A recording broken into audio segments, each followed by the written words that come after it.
Part 4, Change Machine. But yeah, you should caption the video, is Snyder Cut like Bug's Life? Question mark. Snyder Cut Bug's Life? It is. Whenever we take a break, I'm going to show you a scene. Such a cool shot. This was in the original one, but, I mean. There you go, there he is. He's Batman. Boom. Look at that. How many of you are there? Not enough. Nice. Do you really think that They're all gone. Oh, just kept them? Nice. Everybody just vanished. That's rude. He's the fastest one, and Yeah. he's just the one in there. That's great. We'll see if he does like that just save one person thing in this one. Right. Is there a plan?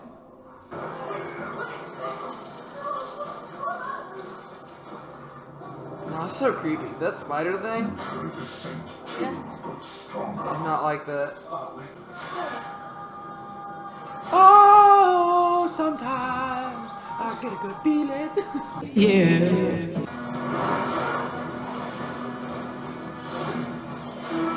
Oh, yeah. this one will be mine? I belong to no one. Tell us. Yes, Queen.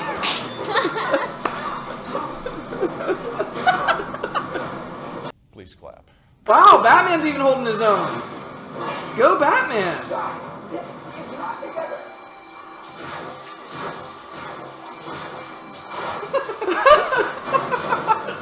That's so cool. Dang.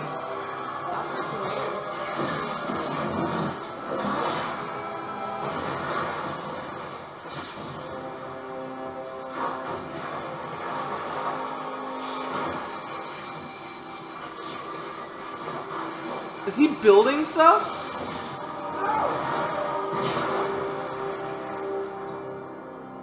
What was he doing? What was he doing? I guess just like throwing the rocks aside? You're safe. Get back to the tunnel. Tunnel, right.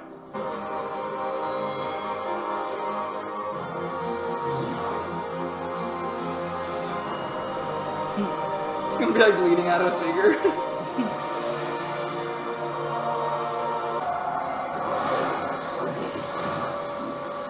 Ouch. That had to hurt.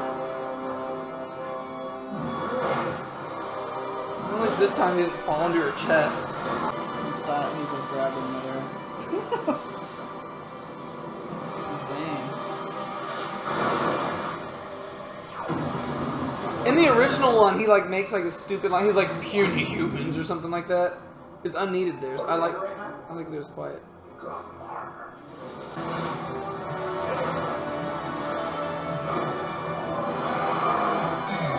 He got the scepter. Heck yeah. Look at that shot. Don't just stand there. Come on, guys. You haven't figured it out. They like to watch stuff. In this Yeah, I guess so. But they love just like standing there and being like, oh, Like, look at the shot. Yeah. They're as amazed by Zack Snyder's imagery as we are. They're like, wow, when they make a movie about this, it's going to be awesome. Yeah.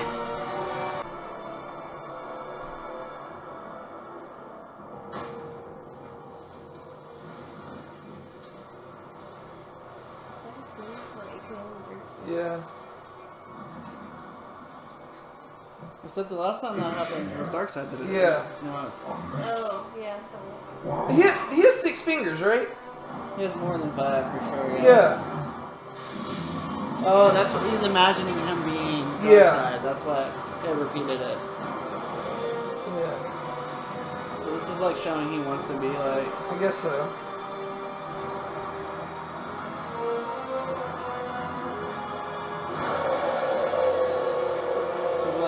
Mega symbol or whatever. Yeah. Oh, look, it's got, yeah, it's Omega. There you go. So I guess Desaad's supposed to be like a priest, almost. Like. Oh wait. Oh, is Darkseid being summoned? Oh boy. Here we go. Yes. Okay. Now we're talking. Get on your knees, buddy. There you go.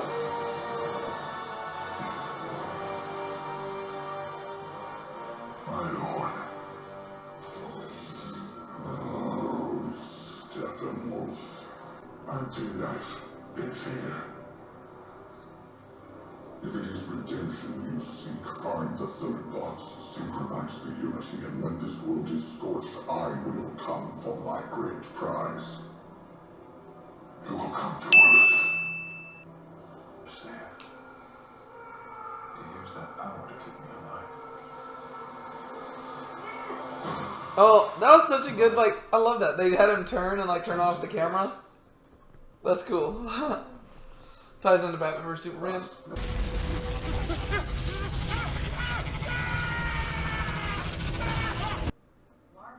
Martha! Martha! Why'd you say that name? Why did you say that name? Lois comes out and stabs her with a kryptonite spear. Come back to the living. Same thing.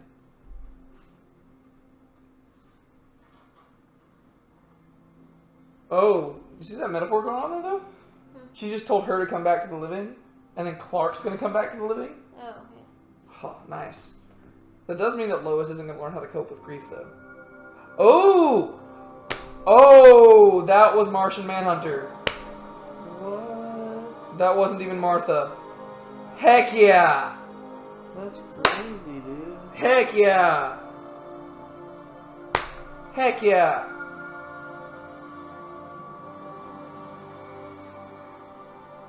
And it was... Yes! And it was General Swanwick all along. It was Swanwick all along. Wait. It's been Agatha all along. It's like they were afraid of him. Yes. They were afraid of him. That's interesting. This is the only way. So, like, the mother boxes were afraid of Superman? There are 6, not 5. That's There's cool. no us without him. Yeah. But what about, like, before Superman showed up? Was that part 4? End? That doesn't...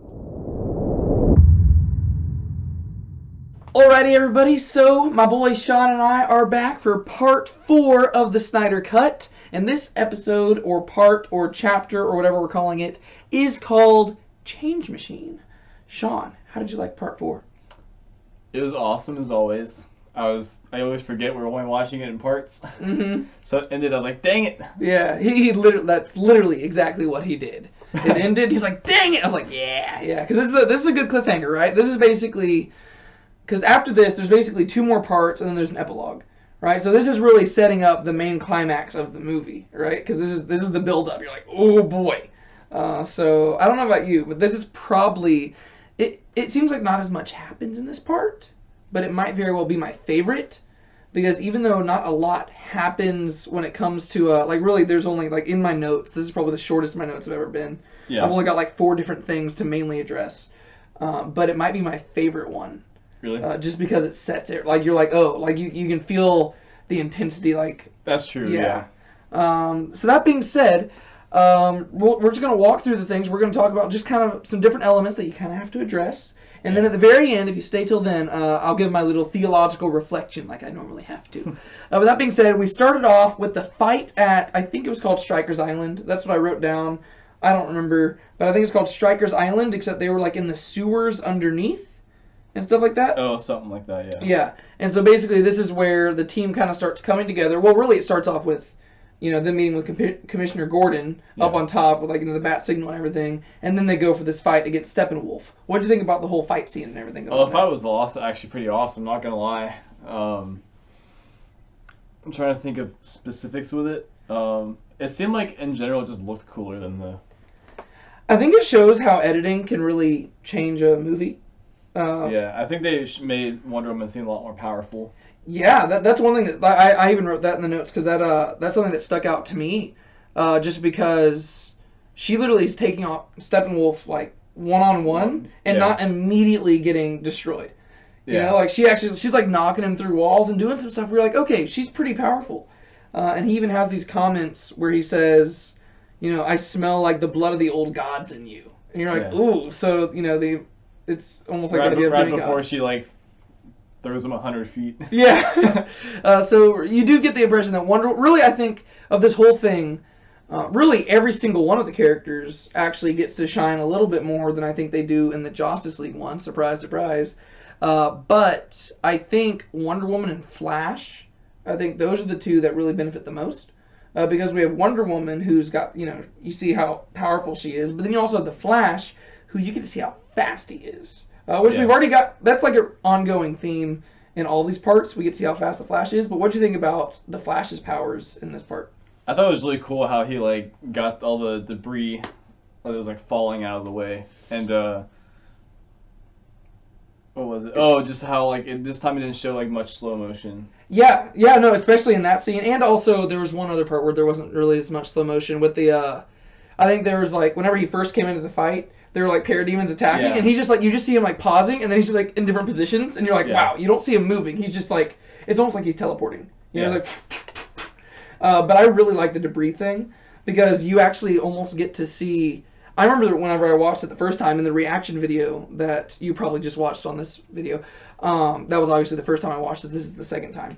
But I remember the first time I was trying to figure out what the heck was happening, because you see the debris falling. This is whenever it's outside of the building. They just got all the people out, and the debris starts falling. And the Flash looks, and then you just see, like, and you see, like, the lightning, and then you don't fully know what's going on, but you realize, oh, like, very quickly, you're like, oh, okay, he was moving the debris out of the way, and you're seeing it from the people's perspective. And you're like, oh, wow, that's how fast he is. So I thought that, I kind of appreciated that, because usually we just get the slow-mo shots, and you don't get to appreciate how fast he is. But they did throw in one slow-motion shot with the sword. Yes, which is a very beautiful shot. Yeah, that was a really cool shot. Which, that shot was in the Justice League version, but I think, this is what we were talking about this even while we were watching it. The color grading in this one makes it pop a lot better, whereas in the Justice League version, that movie was a lot more saturated, kind of like how I've been making these videos. Like, after I edit this, I'm going to up the saturation because I like a lot of colors. But I don't like them as much in movies. I like how Zack Snyder edits it, where there's, like, heavier shadows and stuff, to where it feels more like a Renaissance painting. And so, like, even in that scene where the Flash is, like, touching, like, the sword, it literally reminds me of the creation of man. Or the creation of Adam, whatever it's called, in the Sistine Chapel, you know, wherever it's, But that's what it reminded me of. Whereas in the other one, it's just like, you know, it's just a bunch of colors. But yeah, so that scene was pretty cool. And then we also get to see Cyborg's powers. We get to see Aquaman. He shows up in the scene.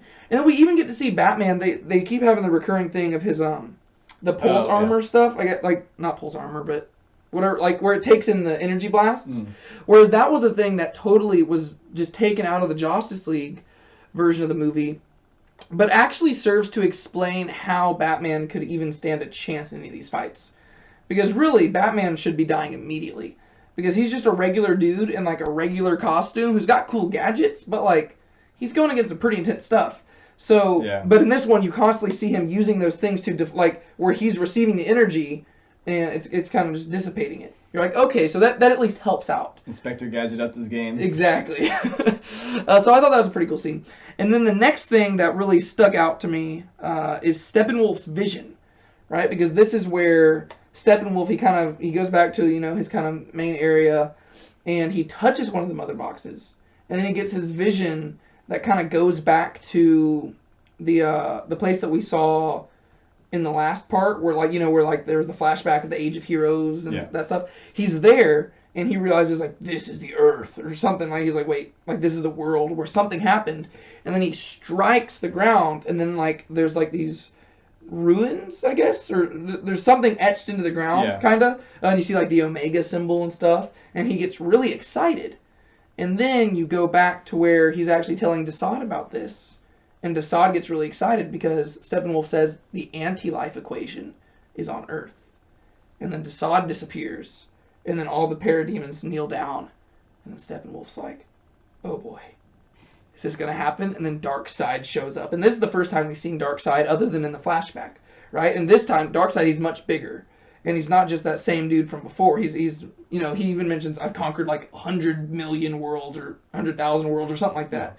And he's basically saying, Steppenwolf, if you want your redemption, get the mother boxes, enact the unity, and I will come for my anti-life equation. Then you'll have your redemption.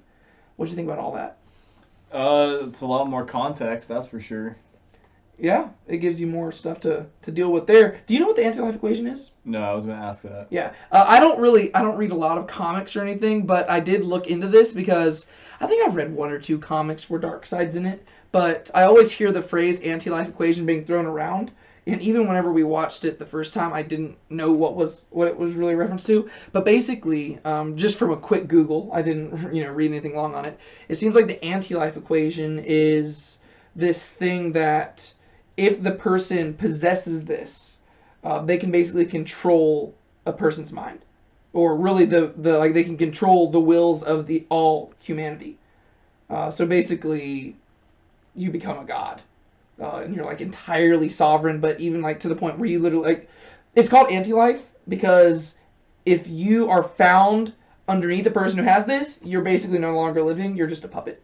Yeah. Under their control. Okay, that makes sense. Yeah, and so that's what this is, and that's what it's setting forth, and that's basically Darkseid's ultimate goal. Oh, whoops! I just got a text.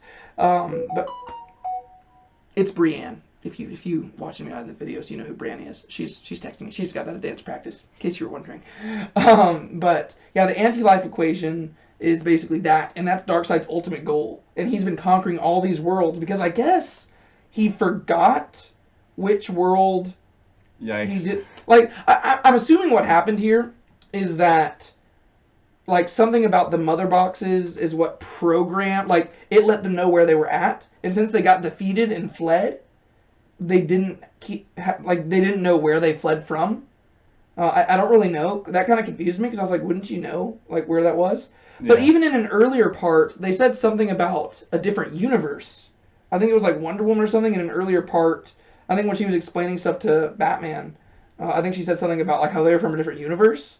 And so I'm not totally sure how you could have forgotten where this was at. Yeah.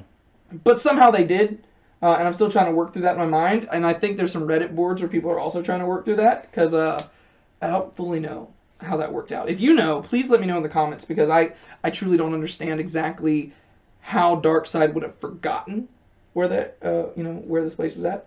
But yeah, so that's really interesting. What did you think about Steppenwolf's little like puppy dog eyes? They were pretty cute. Yeah. As like you even saw like his armor retract out, it almost like a form of like humbling. Yeah. No, I thought that was pretty cool, honestly. Like that's just it's a very subtle thing that I mean it's not subtle, but it gets across a message. Yeah. You know, like this is the main bad guy. Yet he's the main bad guy of this movie. But whenever Darkseid shows up, he gets on his knees and his armor just retracts. He's basically just naked. Yeah. He's just like, Darkseid. And he even says, I'm like your humble servant. Yeah. And you're like, whoa. Like, even if he hadn't said anything, you would already be terrified of Darkseid purely because you've already seen what Steppenwolf can do. He's like chucking horses with a hand. He's chopping people in half with an axe. He's throwing people and they're blowing up against these rocks. And then he sees Darkseid show up and he just gets on his knees. And his armor retracts, and he's just like, hey, Darkseid. And then Darkseid says, like, you can have your redemption for all this stuff, like, if you just do these things. And Steppenwolf's eyes, they're cute little puppy dog eyes where you kind of feel bad for him. Yeah. Because, he's doing all these horrible things, but you realize it's just because he wants to be with Darkseid again. He's just like, you'll come to Earth? And he's just so excited. And I'm just like, oh, poor little Steppy. And I feel kind of bad for the guy. But I really just like, this is how you set up a big bad, because I don't know if we're ever going to see Darkseid, because I don't know if they're ever going to make any more of these movies. I hope so. But, this is how you do it, to where you have this supreme bad guy in Steppenwolf, but then even he's like, I'm going to, remove my armor and just kneel before Darkseid. You're like, yeah. Ooh, how bad is Darkseid then? And Darkseid's the one who, he's the only one who can give him redemption. Yeah. Yeah, it, hinges on him. It's like, oof, this is crazy. The fact that Steppenwolf's willing to conquer worlds just for the chance of redemption. It's like, whoa, Darkseid must be some sort of powerful. Crazy.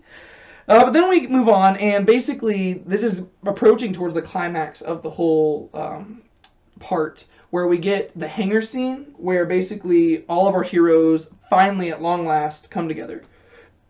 Because after the whole fight scene, Cyborg shows up and he reveals that they have the last mother box. Because now, Steppenwolf has 2 of them. They're like, we need to know where the third one's at. Cyborg's like, I got it. So they go back to Batman's hangar. And so we got Bruce, Diana, I'm just going to call their superhero names. Batman, Wonder Woman, Flash, Cyborg, and Aquaman. All 5 of them, they're finally together at long last. And they're trying to figure out, what are we going to do about this mother box? And so they just start talking to each other, and this is where we get a little bit of Cyborg's backstory. So we get to see basically how he was created.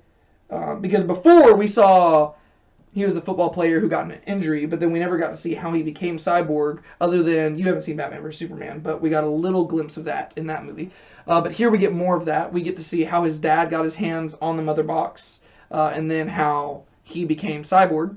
But then Cyborg actually begins to explain what the mother boxes do. And this is where we get the phrase change machine, which is the name of the this whole part. And he's explaining that the mother box, it changes things, right? And the metaphor they use is they talk about how matter can't be created or destroyed. It can just be displaced and changed and stuff and transformed. And so if you burn down a house, it turns into ash, or it turns into particles or gas or smoke. But it also can go the opposite direction. And so the mother box can actually restore things, right? So it could take the ash and the smoke and everything and restore it back into a house. And so you're saying, oh, you're starting to pick up where they're going with this. What'd you think about this new context that we have all here? Definitely important, and it shows like why Darkseid would be wanting the mother boxes. Yeah, because they're hecka powerful. They're crazy powerful. You're like, oh wow, I could see why he wants these things for sure. And also, just beyond that, it also helps explain why they think they can possibly resurrect Superman. Whereas I can't remember an exact scene where they had a similar scene to this in Justice League, but it was a lot shorter, and I think I was just so distracted by the Flash. He kept making more jokes in this part where he kept being like, oh, you mean like, is this going to be like a Pet Cemetery thing? Which is like a Stephen King novel, and then I think a movie and stuff where it's about animals coming back and being like crazy zombies or something. Yeah. And the Flash kept making jokes like that in Justice League, and I just kept getting distracted by it. But in this one, the Flash, he makes jokes, but he's also very serious at the same time. Like the majority of the stuff he says is serious. And so I think it was less distracting. But yeah, so we get a lot more context, and that was good. Context is important. Yeah. And then we get 2 more scenes, right? We get one scene with Martha and Lois. And then we go back to the hangar where they finally decide that they're going to resurrect Superman. But let's talk about the Martha and Lois scene real quick. Not because there's really much important stuff to talk about there, but just because Martha transforms into somebody afterwards. What did you think about that? Well, I don't really know much about Martian Manhunter, but I thought it was cool. I didn't expect that to come. That was the main thing I was wondering. I was wondering to see if you thought anything was about to happen there or anything. No, I didn't expect anything to happen. Yeah, you know what the sad thing is? I watched the trailer for the movie, and I even saw in the trailer for the Snyder Cut that Martha's eyes glowed red, and I remember even being like, oh yeah, that's probably actually the Martian Manhunter. And then whenever we were watching the movie, I totally forgot. And so when her eyes turned red, I was like, what the heck? And then she turned it, I was like, oh, I felt like a dummy. But yeah, so turns out that this was Martian Manhunter, and you haven't seen Man of Steel or Batman vs. Superman, so you don't know who it was who Martian Manhunter turned into afterwards. Yeah. But that was General Swanwick, who was actually featured in both of those movies.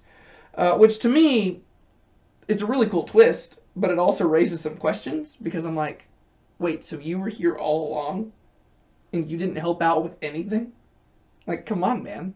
Like, what about whenever General Zod tried to, terraform the planet? You were just standing there, issuing orders. You could have been out there fighting with Superman, helping him out. Or then Batman versus Superman. To be fair, with the Batman versus Superman one, I think once again, you haven't seen this movie, but the fight scene happened so quickly, where, things just kept escalating that I don't know if he would have had enough time to get over there and fight. Maybe he wanted to. But the Man of Steel thing, come on, man. You had plenty of time. You literally were conversing with Superman and just not revealing yourself to him. And so I'm like, hey. But yeah, so cool little Easter egg there. We got Martian Manhunter. He's not going to be featured that much in the rest of the movie, so don't get your hopes up or anything. But He's kind of a cool character. I don't know much about him either, though. But I know he was in Smallville.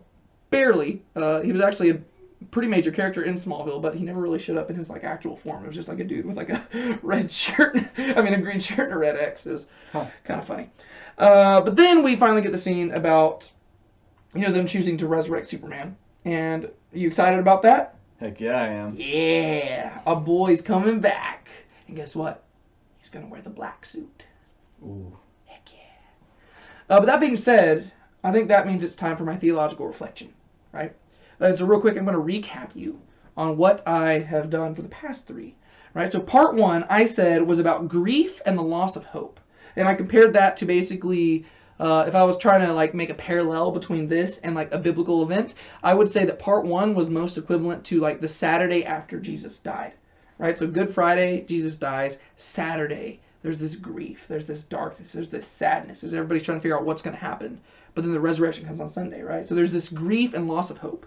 Part 2 was history and the threat of evil, right? Because this is where we get to see the age of heroes and we get to see the past and what happened back then, and we get to see how all of like Earth's mightiest heroes got together to take on this evil threat. And ultimately they slightly overcame it, but not to the point where it was destroyed. Yeah. Right? And so I compared this kind of to the Old Testament, right? How you see different people combating sin, combating evil, and some of them succeed fairly well, but not all the way, right? So you have some people who are fairly righteous, but there's still always an issue.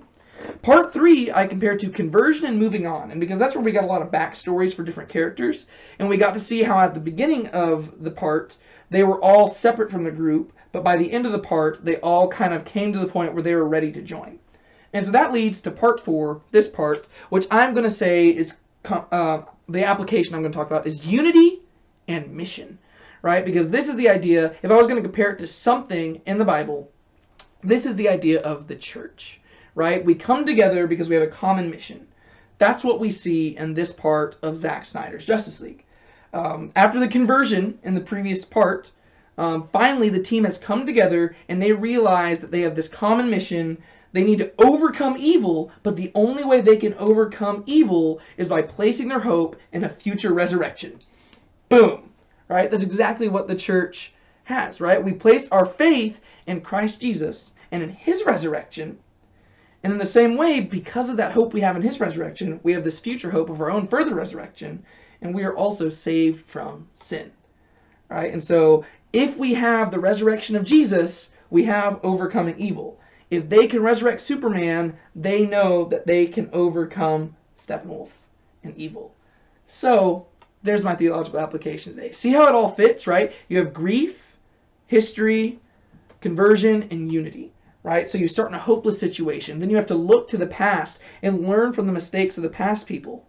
And then you have to realize, what can I do differently? There's the conversion. You realize I need to find a different hope than what they had in the past. And now you get together as a unified team and you focus on your mission to preach Christ Jesus, right? We need to get everybody to center around Superman and lift him up and let him be raised back so he can overcome evil. Boom! Was that a good one? Heck yeah. Yeah, it was. Killed it. And now I need to go humble myself like Steppenwolf before Darkseid. No, but yeah, so there's my little theological reflection for the Snyder Cut, for that part of the Snyder Cut. I just like doing that because I find it fun. That being said, Sean, do you have anything else that you would like to say about Part 4 Change Machine? Not that I can think of. All right, you excited for the Part 5? Heck yeah. Part 6? Yeah. Epilogue? Yep. You want to give any predictions? What do you think is going to happen? I have a feeling that they're going to win. We'll have to see, I guess. Yeah. Who knows? This is Zack Snyder, man. You never know who's going to win, who's not going to win.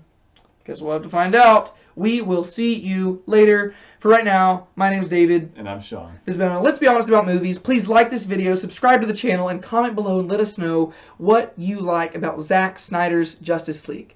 Until next time, we already said our names. So, bye!